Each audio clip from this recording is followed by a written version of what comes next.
Expatriados en su traducción más literal significa extranjeros o peregrinos, y si a eso le sumamos la siguiente expresión de la dispersión, que es una referencia al exilio que habían tenido los judíos varias veces, podemos sacar el significado. Le está hablando a los que están lejos de su país y ahora están repartidos en diferentes regiones.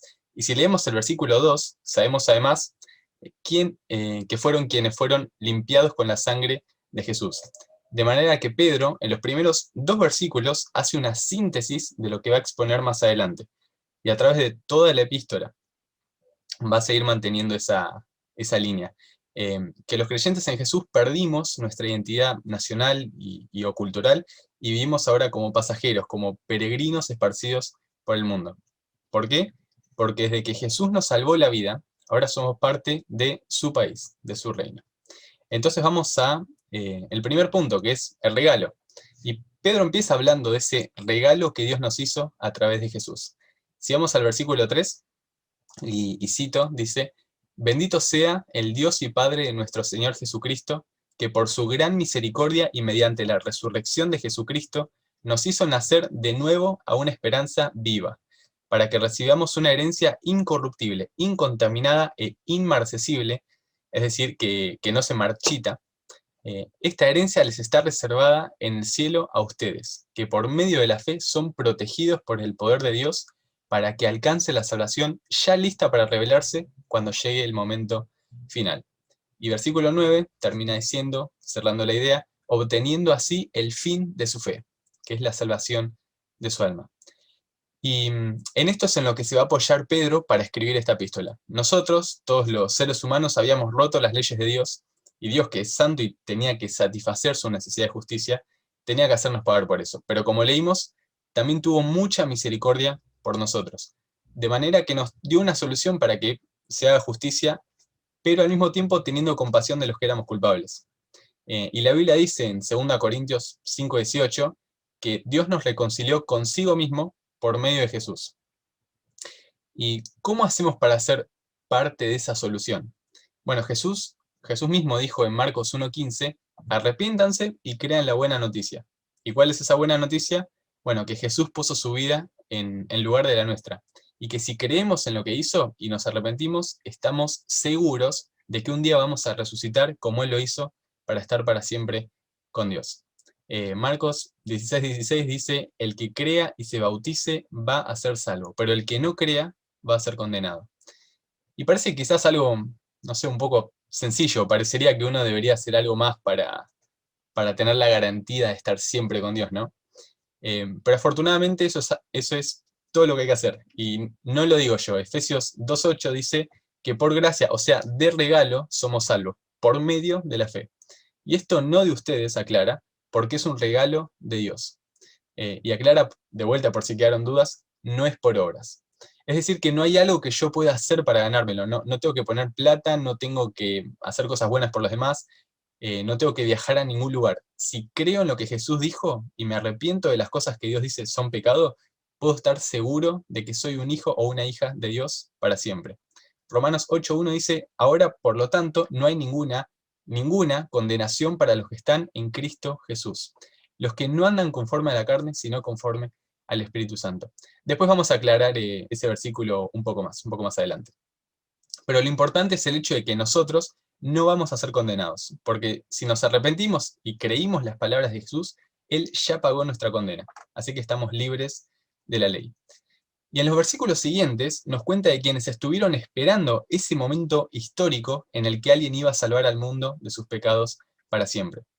En el versículo 10, seguimos en 1 Pedro, capítulo 1, en el versículo 10, Pedro relata cómo los profetas que profetizaron sobre este regalo que estaba destinado para nosotros, buscaron e investigaron diligentemente, dice, todo lo relacionado a esta salvación que tenemos ahora nosotros.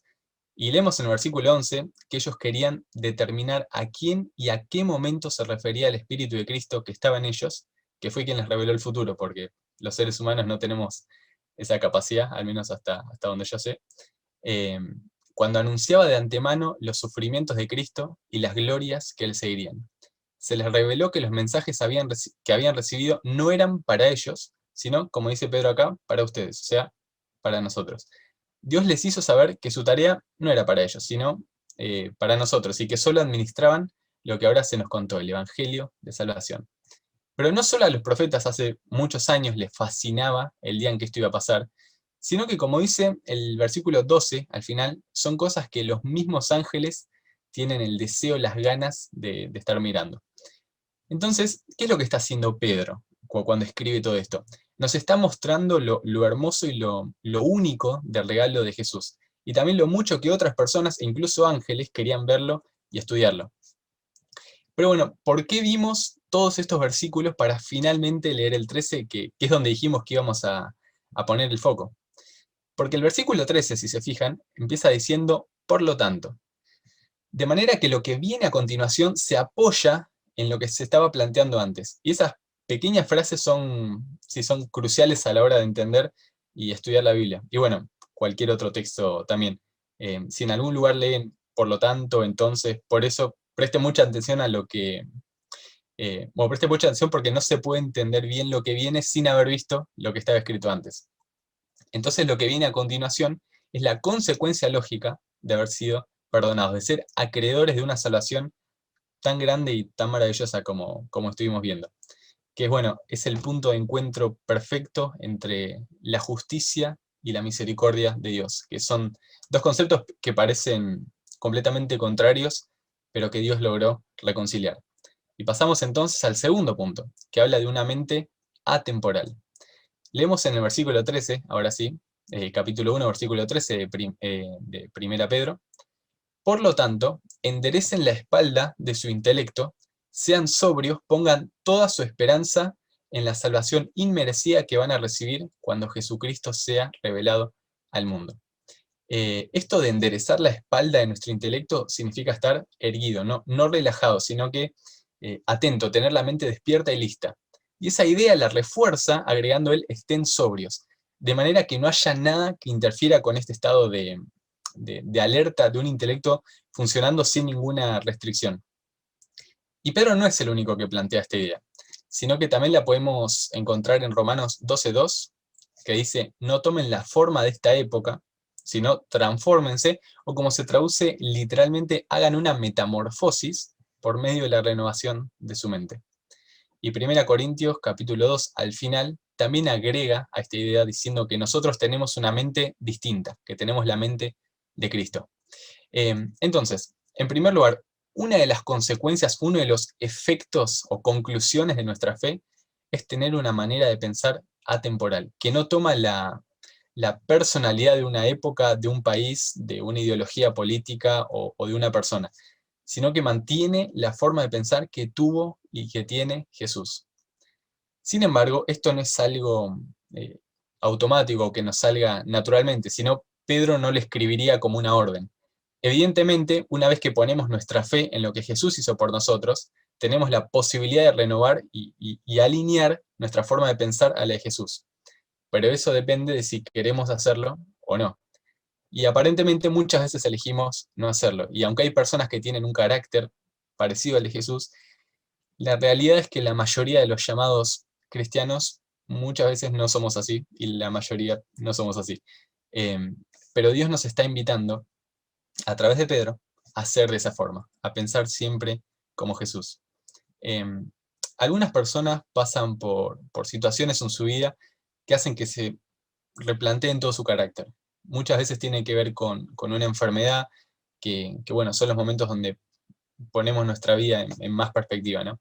Y supongo que todos conocemos a alguien que le pasó algo así, o capaz le pasó a alguno de ustedes, personas que después de años y años tirados a la basura, se encuentran internados en terapia intensiva sabiendo que lo más probable es que cierren los ojos para no abrirlos nunca más, y en ese momento les hace un clic en la cabeza y deciden que si llegan a sobrevivir, van a aprovechar cada minuto que les quede. O capaz para acercarle un poco más a nuestra situación, estaban presos y condenados a muerte. Todos los días encerrados pensando que capaz ese día iba a ser el último.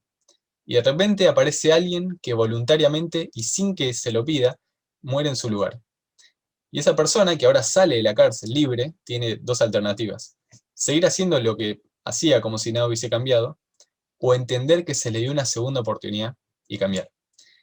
Y ahora llegamos a la parte donde Pedro desarrolla más este argumento, donde explica en detalle cómo es esa forma de vivir siendo un extranjero, un turista por el mundo. Y así llegamos al tercer punto, que habla de estar separados del pecado. Leemos en el versículo 14 al 16: Pórtense como hijos obedientes y no se conformen a los deseos que tenían antes de cuando vivían en la ignorancia, sino, como aquel que los llamó es santo, sean ustedes también santos en toda su manera de vivir. Porque escrito está: sean santos, porque yo soy santo. Y podemos dividirlo en tres partes: una limitación, una alternativa y un fundamento. Una parte por cada versículo, 14, 15 y 16. En primer lugar, la limitación. Versículo 14. Pórtense como hijos obedientes y no se conformen a los deseos que tenían antes de cuando vivían en la ignorancia. Y hay dos razones por las que Pedro podría decirnos que no nos conformemos a los deseos que teníamos antes. Una razón es una mala noticia y la otra es una buena noticia. La primera razón es porque evidentemente podemos conformarnos. Dios nos salvó del juicio que nos correspondía y ahora trabaja en nuestra vida para hacerla cada vez más limpia, pero ese proceso recién va a terminar cuando estemos con Dios para siempre. Pero hasta que eso pase, puede que sigamos cediendo a los deseos de desenfreno y libertinaje que viven constantemente en nosotros. Entonces, la primera razón por la que Pedro nos dice que no nos conformemos es porque justamente podemos conformarnos a los deseos que tenemos por nuestra naturaleza caída y pecaminosa, o sea, porque nacimos así, que son cosas que todos conocemos muy bien, y así también lo dice la Biblia, que las obras de la carne son evidentes, en Gálatas 5:19, por si quieren la cita. Y todos tenemos esos deseos que bueno, tenemos y los conocemos y que nos llevan a hacer todas esas cosas que sabemos que están mal. Pero también tenemos la segunda razón, la buena noticia, y es que podemos no conformarnos. Y esto es algo que antes no podíamos hacer, porque como dice el texto, vivíamos en ignorancia, sin conocer a Dios. Pero ahora tenemos la libertad de elegir, de no ceder a los deseos perjudiciales con los que vivimos diariamente. Porque aunque fuimos liberados del control que nuestro cuerpo tenía sobre nosotros, todavía no estamos libres de los deseos de nuestro cuerpo. El apóstol Pablo escribió en Romanos capítulo 7, un pasaje bastante interesante de la Biblia, que dice: no entiendo qué me pasa, por qué no hago lo que quiero sino lo que detesto. Yo sé que en mí, esto es, en mi naturaleza humana, no vive el bien, porque el desear el bien está en mí, pero no el hacerlo. Y esto le pasaba a Pablo, uno de los creyentes más prominentes de la historia. Y bueno, es una situación diaria para todos nosotros, la de querer hacer algo útil, bueno, necesario, pero terminar haciendo exactamente todo lo contrario. Para los estudiantes supongo que es especialmente cierto cuando tenemos que sentarnos y empezar a preparar los parciales y damos vueltas y vueltas y hacemos literalmente cualquier otra cosa, muchas veces queriendo empezar a estudiar, porque uno dice quiero hacerlo, pero sin poder. Y esa es la lucha y la tarea de los cristianos todos los días, o al menos debería serlo, la de detectar lo que es de Dios y lo que es un deseo de nuestro cuerpo, y bueno, elegir por lo de Dios, obviamente. ¿Y cuál es la alternativa a esa forma de vivir cediendo a nuestros impulsos? Porque la Biblia no es un libro de leyes únicamente, de no hagas esto o no hagas aquello, sino que también es un libro de alternativas, que nos dice: esto que te propongo es mejor que lo que estabas haciendo antes. Entonces llegamos al versículo 15, que dice: si no, o sea, si no, ahí está la alternativa, como aquel que lo llamó es santo, sean ustedes también santos en toda su manera de vivir. Ahora, nosotros sabemos, y para el que no sepa lo digo, que los que creímos en lo que Jesús hizo somos santos a los ojos de Dios. Pero entonces, ¿por qué dice Pedro que seamos santos si se supone que ya somos? Bueno, no es una idea nueva, y Pablo también lo menciona en 1 Corintios capítulo 1, versículo 2, en que dice, y cito: a la iglesia de Dios que está en Corinto, a los santificados en Cristo Jesús, llamados a ser santos, santificados, llamados a ser santos, con todos los que en cualquier lugar invocan el nombre de nuestro Señor Jesucristo. Fíjense cómo primero dice santificados y después dice llamados a ser santos, dando a entender que son dos cosas diferentes. Y quizás una forma más sencilla de graficarlo, esto no sé dónde lo aprendí, pero me gustó mucho, me ayuda a entender mejor el concepto. Eh, este es Mijael, no sé si se ve bien. Este es Mijael, una persona diferente a la que les está hablando, y algunos de sus pecados, ¿no? Y Dios ve a Mijael y dice, esta claramente es una persona pecadora, es una persona que no es santa. Eh, pero ¿se acuerdan del versículo que cité antes? Que Romanos 8.1, que dije que después lo íbamos a explicar, dice, ahora por lo tanto no hay ninguna condenación para los que están en Cristo Jesús. Y esto de estar en Cristo Jesús, o sea, estar en Jesús, funciona de esta forma. Nosotros estamos literalmente dentro de Jesús.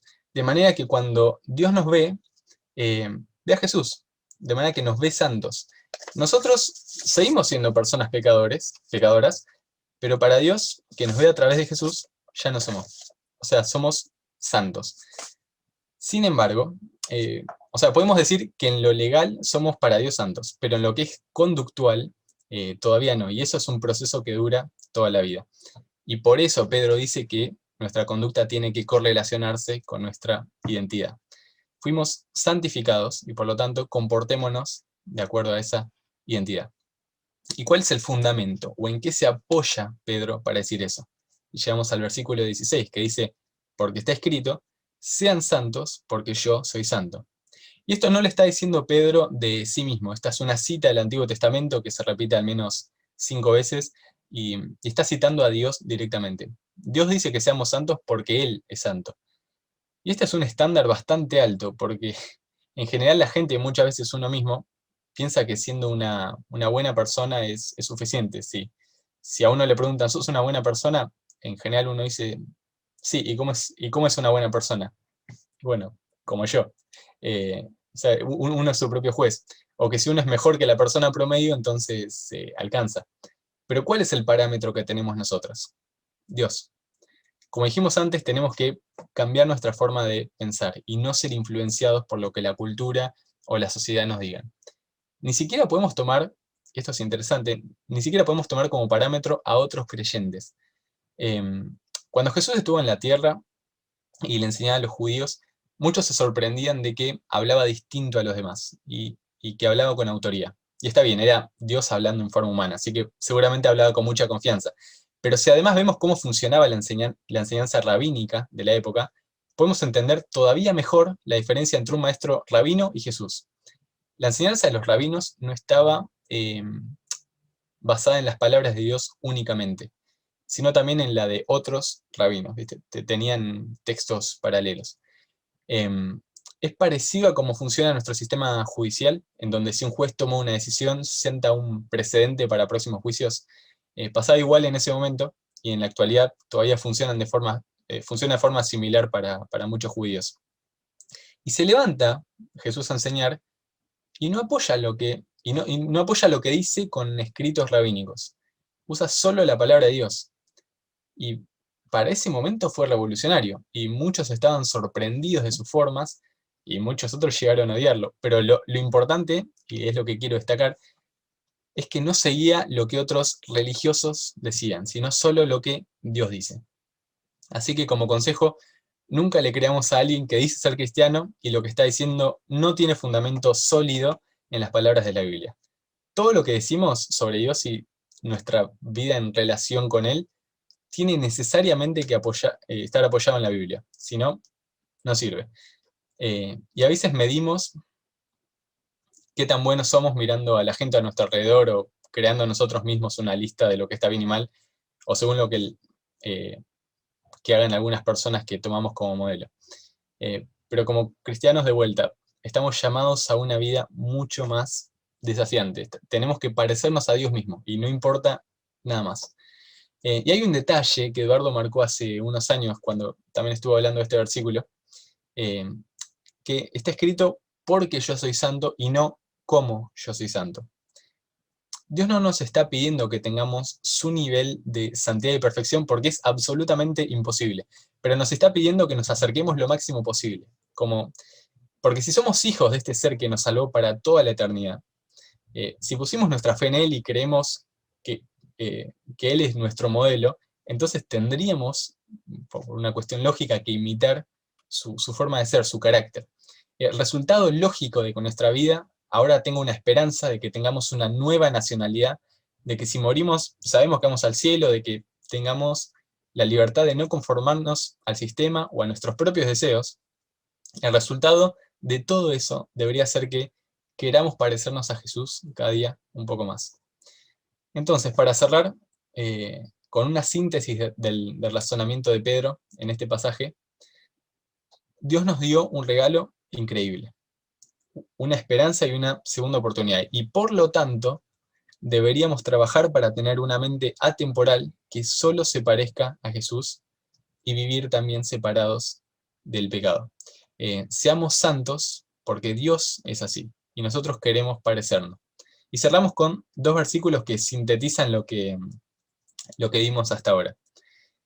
2 Corintios 5:17 dice así: de manera que si alguno está en Cristo, como vimos en el sobre, ya es una nueva creación. Las cosas viejas pasaron y ahora es todo nuevo. Y el segundo versículo, 2 Corintios 3:18, dice así: por lo tanto, todos nosotros, mirando a cara descubierta como en un espejo la gloria del Señor, somos transformados de gloria en gloria en la misma imagen. Nosotros no vemos a Jesús directamente, lo vemos a través de la Biblia, como un espejo de Él. Pero este es un espejo muy curioso, muy interesante, porque cuanto más nos miramos, más nos parecemos nosotros al reflejo, que es lo que está diciendo el versículo, que es bastante interesante. Así que miremos constantemente a través de este espejo de la Biblia, para que nuestra imagen, nuestra vida, empiece a parecerse a la de Él.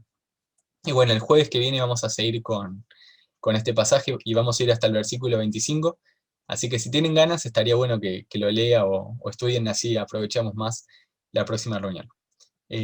Cerramos con una oración, ¿les parece? Te damos muchas gracias, Dios, por la salvación que nos regalaste. Gracias por la manera única en la que reconciliaste tu justicia y tu misericordia en favor de nosotros, porque es la única explicación. Y ahora nos diste la alternativa, la posibilidad de vivir una vida para vos. Que esta segunda oportunidad que nos diste, esta vida nueva y esta esperanza, la usemos para acercarnos cada día un poco más a vos y para parecernos a Jesús en todas nuestras actitudes. No es fácil, pero con tu ayuda y con el Espíritu Santo que pusiste en nosotros, sabemos que es posible. Si no, no nos lo pedirías. Te pido que bendigas lo que hablamos hoy y te pido que nos ayudes a seguir aplicándolo durante nuestra vida. En el nombre de Jesús, amén.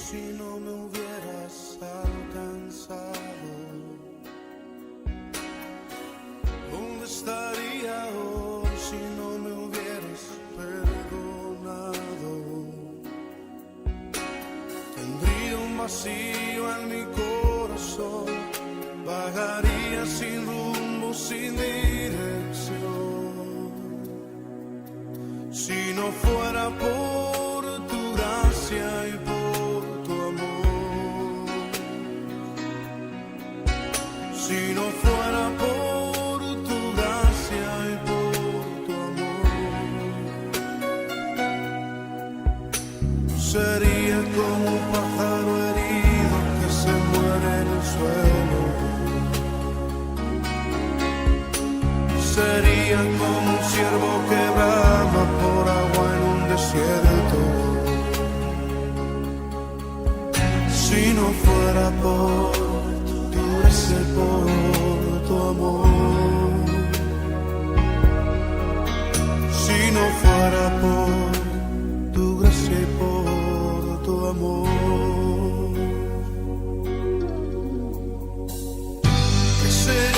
de mí si no me hubieras alcanzado.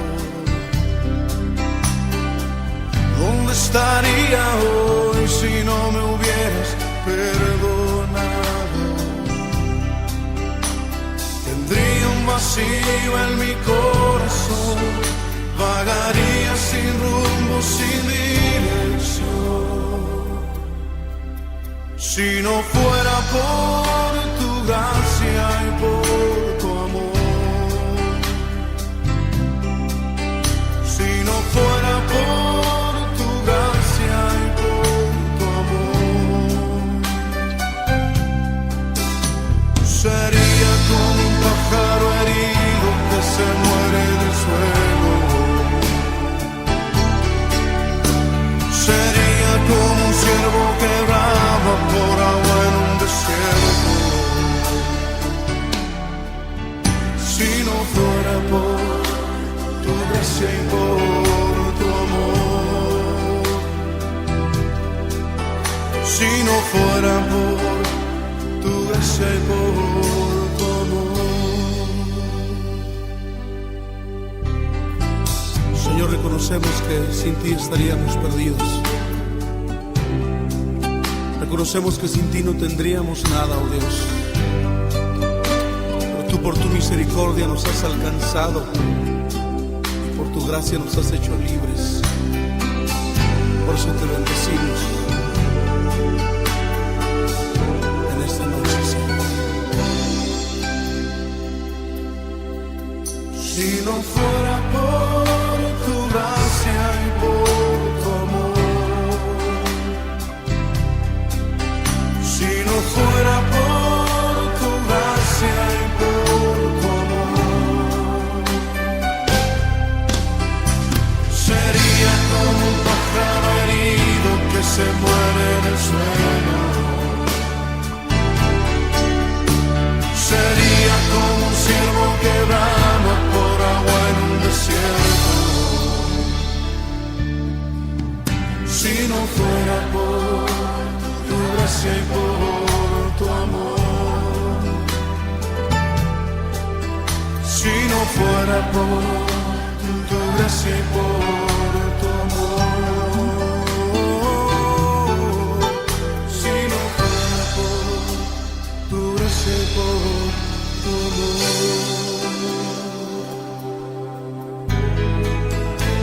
Gracias, Señor, por tu gran amor y tu misericordia para con nosotros.